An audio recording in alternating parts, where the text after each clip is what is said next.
രാജ്യത്തുയർന്നു വരുന്ന സംഭവവികാസങ്ങളിൽ മാത്രമല്ല,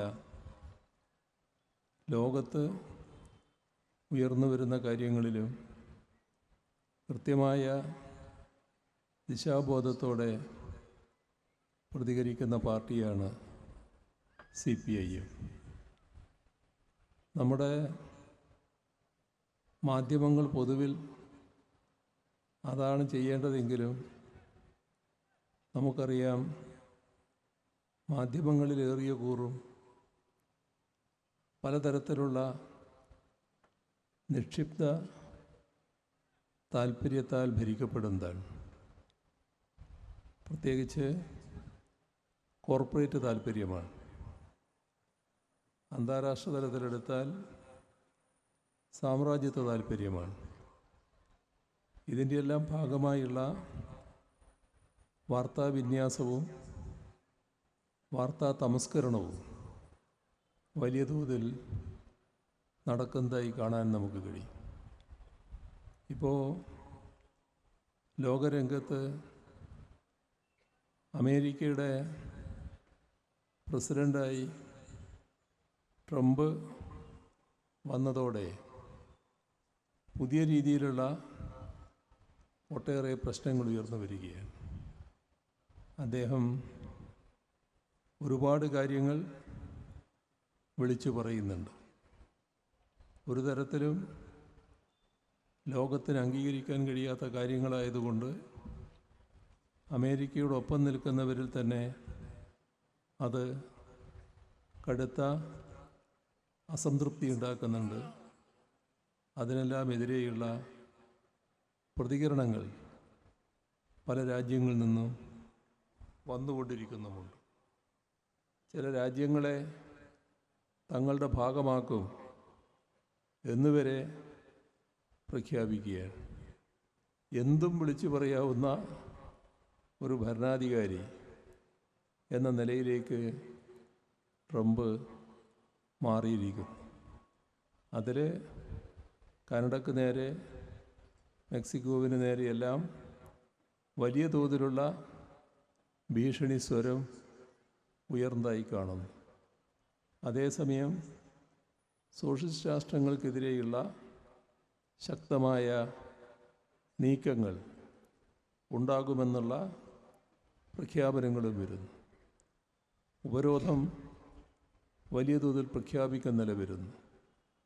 ക്യൂബയ്ക്ക് നേരെയുള്ള ഉപരോധം ട്രംപിന് മുൻപുള്ള ബൈഡൻ അദ്ദേഹത്തിൻ്റെ അവസാന കാലത്ത് നീക്കം ചെയ്തായിരുന്നു.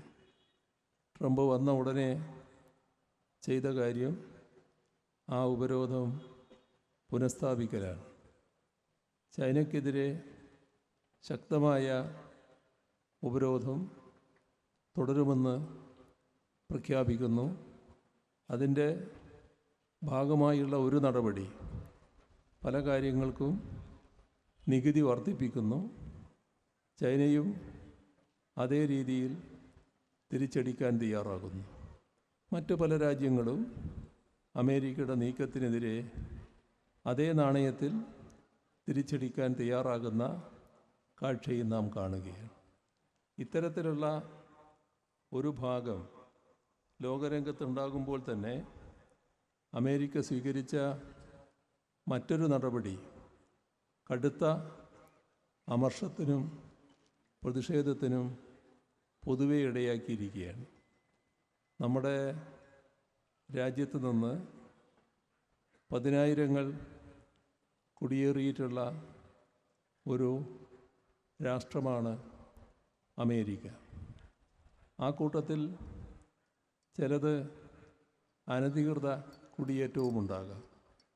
ആ കാര്യത്തിൽ എന്ത് നിലപാട് സ്വീകരിക്കണം എന്ന് സാധാരണ നിലക്ക് ആ രാഷ്ട്രം തീരുമാനിക്കേണ്ടതാണ്.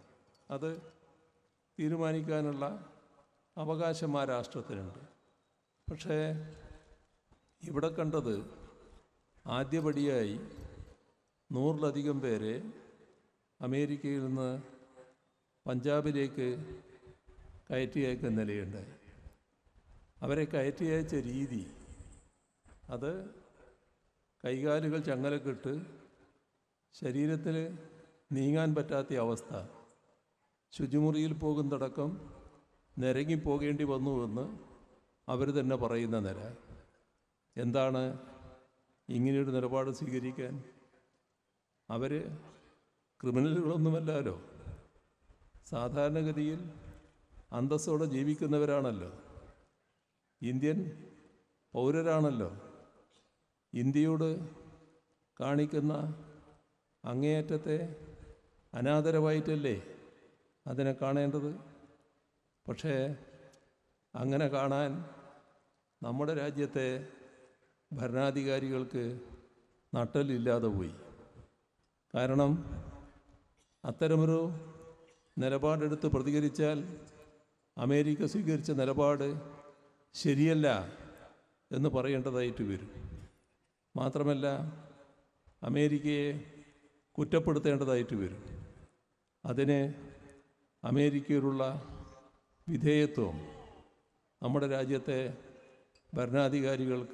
ഭരണാധികാരികളെ സമ്മതിക്കുന്നില്ല. അതിൻ്റെ ഭാഗമായി നമ്മുടെ രാജ്യത്തിൻ്റെ വിദേശകാര്യമന്ത്രി തന്നെ പരസ്യമായി പറയുകയാണ്, അമേരിക്ക സാധാരണ ആളുകളെ ഇങ്ങനെയാണ് അയക്കാറ്, അതിൽ ന്യായീകരണവും കണ്ടെത്താൻ നോക്കുകയാണ്. അത് സ്ത്രീകളെയും കുട്ടികളെയും ചങ്ങലക്കിട്ടിട്ടില്ല എന്നുള്ളതാണ്. എന്തൊരു ലജ്ജാകരമായ അധപ്പതനമാണ് എന്ന് നോക്കണം.